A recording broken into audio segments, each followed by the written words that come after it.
இன்னைக்கு என்ன ஆச்சு? அந்த மல்லை சத்யா தான் வெளியில் போகிறாரு. எந்த காரணங்களை சொல்லி திமுகவை விட்டு வைகோ வெளியில் வந்தாரோ, இன்னைக்கு அதே காரணங்களால் அவருடைய மகன் அரசியலுக்கு வந்ததால் அவர் கூட இருந்தவங்க வெளியில் போகிறாங்க. அப்போ இது எல்லாமே வந்து இது இன்னும் டீப்பாக பார்க்கணும். உங்கள் டெமோக்ரஸி வந்து இன்னும் மெச்சூர்ட் ஆகலை. உண்மையான மெச்சூர்டு டெமோக்ரஸியில் வாரிசு அரசியலுக்கு இடமே இருக்காது, ஆட்டோமேட்டிக்காகவே இடம் இருக்காது. ஐரோப்பாவில் இருக்குதா? நான் கேட்குறேன். யூரோப்பியன் டெமோக்ரஸியில் எல்லாம் டெமோக்ராட்டிக் கண்ட்ரிஸ் தான். யூரோப்பில் பிரசிடெண்ட்டோட பையனோ பொண்ணோ வந்து உட்கார முடியுமா உள்ள? அங்கே இருக்க ஒரு கடைநிலை ஊழியர் கூட அவங்கள சீண்ட மாட்டான்.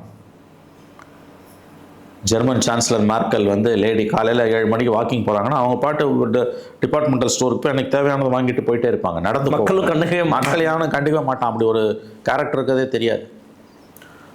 அவங்க ஹஸ்பண்டோ அவங்க பிள்ளையோ பொண்ணோ மருமகளோ வந்து பாலிடிக்ஸ் பேசினா சீண்ட கூட மாட்டான். அப்படி பார்த்தா சிரிச்சுட்டு போயிடும். அவங்களுக்கு ஒரு banner cut out. Highest form of democracy அது. இங்கே மாவட்ட செயலாளரோட பிள்ளையோட ஃப்ரெண்டு அவன் டிரைவர் வரானால நீங்கள் வந்து அலறி அடிச்சுட்டு போய் கட் அவுட் வைக்கிறீங்க நீங்கள். ஸோ உங்கள் டெமோக்ரஸி மெச்சூர்ட் ஆகலை. சசி தரூர் சொல்கிறது 100% கரெக்டுங்க. அதை சொல்கிறதுக்கு அவர் உள்ளவங்க இருக்கலாம், நான் ஒத்துக்கிறேன்.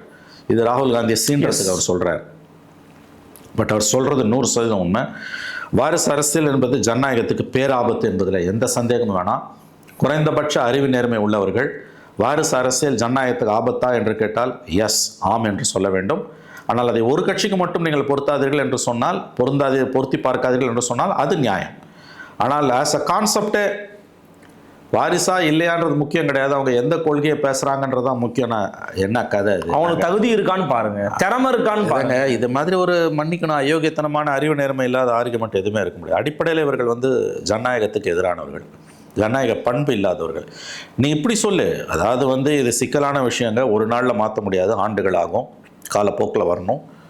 பட் நிச்சயமாக வந்து வாரிசு அரசியல் ஆஸ் அ கான்செப்ட் ஜனநாயகத்துக்கு ஆபத்தானது. அது இன்றைக்கி இருக்கக்கூடிய ஜென் ஜி வந்து கண்டிப்பாக இதை வந்து காரி துப்ப தான் செய்வான்.